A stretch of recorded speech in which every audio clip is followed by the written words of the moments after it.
Dua hari menjelang aksi 4 November 2016, Presiden RI ke-6 Susilo Bambang Yudhoyono berpidato di Cikeas, Bogor, Jawa Barat. Dalam kesempatan itu, SBY banyak memberikan pendapat soal kondisi bangsa. Kita saksikan lagi pernyataan SBY pada 2 November 2016. Apa masalahnya saudara-saudara dan kenapa di seluruh tanah air, bukan hanya di Jakarta, saya kira semua memantau, di Sumatera, di bagian Jawa yang lain, di luar Jawa yang lain, ya, rakyat melakukan protes dan unjuk rasa. Tidak mungkin tidak ada sebabnya. Mari kita lihat dari sebab akibat. Pasti adalah yang diprotes, yang dituntut. Tidak mungkin tidak ada. Ribuan rakyat berkumpul hanya untuk happy-happy, untuk jalan-jalan. Sudah lama nggak lihat Jakarta misalnya begitu. Barangkali karena merasa yang diprotes itu dan tuntutannya itu tidak didengar. Nah, kalau sama sekali tidak didengar, diabaikan, sampai lebaran kuda masih akan ada unjuk rasa. Ya, itu tadi pidato Presiden SBY yang menimbulkan justru hashtag baru Lebaran Kuda ya, itu yang diingat oleh masyarakat. Nah, kalau dari pidato itu, apakah kita bisa menyimpulkan bahwa memang ada sesuatu yang tidak pas antara SBY dengan Jokowi, misalnya soal kebijakan, soal keberpihakan?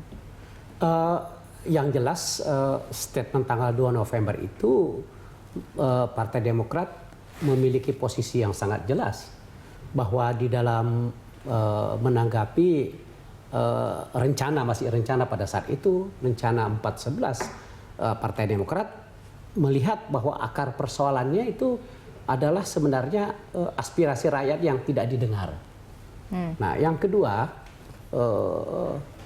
kami menilai dan punya suatu prinsip bahwa 411 itu tidak ada kaitannya dengan Pilkada DKI.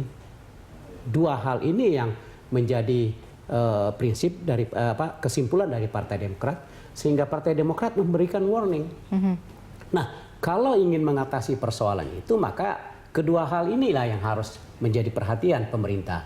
Ya, seperti saya sampaikan tadi, ya tentunya kami memberikan warning kepada satu himbauan dan peringatan kepada pemerintah, ya kan, bahwa ini loh sebenarnya yang terjadi. Kami secara gamblang menegaskan itu secara terbuka dengan harapan itu bisa di aspirasi itu bisa diterima dan dilakukan tindakan-tindakan preemptif untuk supaya tidak terjadinya 411. Ya, itu maksudnya kami. Jadi lagi-lagi inilah komunikasi politik kami, karena memang lagi-lagi Partai Demokrat kan di luar pemerintahan. Saya pikir itu. Ya. Baik, kita dengarkan dulu penelpon Pak Silaban di Samarinda. Selamat malam Pak Silaban. Selamat malam Mbak Valerie, selamat malam Pak Daniel, Pak Sarif Hasan. Ya, selamat malam. Dan Pak Taufik. Bapak pengamat yang satu. Baik. Seperti yang disampaikan tadi dari pembicaraan, bahwa komunikasi politik itu tidak harus selalu bertemu. Sebagai seorang negarawan, SBY juga mungkin memahami sebetulnya persoalan negara pada saat ini.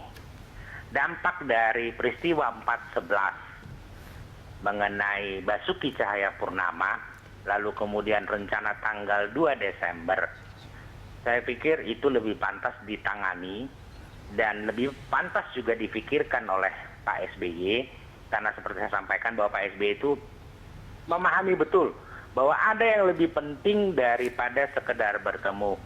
Kalau Bapak, kalau umat Muslim mendemo seorang Ahok untuk bagaimana proses hukum Ahok, itu luar biasa. Lalu kemudian hal yang sama besok dilakukan oleh warga Papua dengan menyatakan bahwa kalau memang di Indonesia tidak bisa penduduk yang beragama Kristen menjadi wakil presiden atau presiden, kami besok memisahkan diri. Dan itu sebetulnya isu yang luar biasa. Dan saya takut bahwa peristiwa Ahok ini menjadi starting point daripada masyarakat Papua untuk melakukan hal yang sama. Tolong agar masyarakat, terutama para pemimpin, para negarawan, sadarkan para ulama, sadarkan Baik, para terima pemimpin kasih yang Pak lain Silaban, kami bahwa sudah ada tangkap kasus yang maksud lebih Anda. besar, ada isu yang lebih Ya. besar daripada hanya sekedar isu Ya, Ahok, Bapak. selamat Terima malam. kasih. Terima kasih. Saya ingin luruskan dulu, jadi yang hadir di sini bukan pengamat politik, tapi perwakilan dari Partai Nasdem, Pak Taufikul Hadi. Silahkan, mungkin Pak Taufik mau komentar dulu. Jadi tadi poinnya adalah komunikasi politik. Ya. Komunikasi politik itu seperti yang disampaikan tadi, misalnya persoalan demonstrasi 4/11.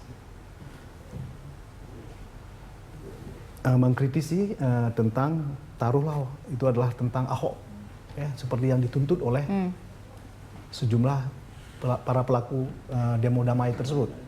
Itu juga sudah dilaksanakan oleh pemerintahan sekarang. Dia sekarang telah menjadi tersangka. Jadi secara substansi itu yang disebut dengan komunikasi politik. Jadi tidak perlu bertemu, tetapi dalam bahasa sebuah partai yang berada di luar koalisi, mungkin lebih tajam sedikit. Ya, Tapi walaupun tidak terungkap, kemudian tidak bertemu, tetapi orang membacanya yang sampai dengan saya terlihat adalah ada satu yang belum ditemukan nih. Apakah ada maksud atau komunikasi politik yang tergambar menjadi simbol dalam hal ini? Menurut saya juga itu bagian dari komunikasi politik dari Presiden ataupun dari Pak SBY, bahwa pertemuan kalaupun bertemu itu adalah mereka akan memposisikan bahwa itu adalah cukup penting nanti.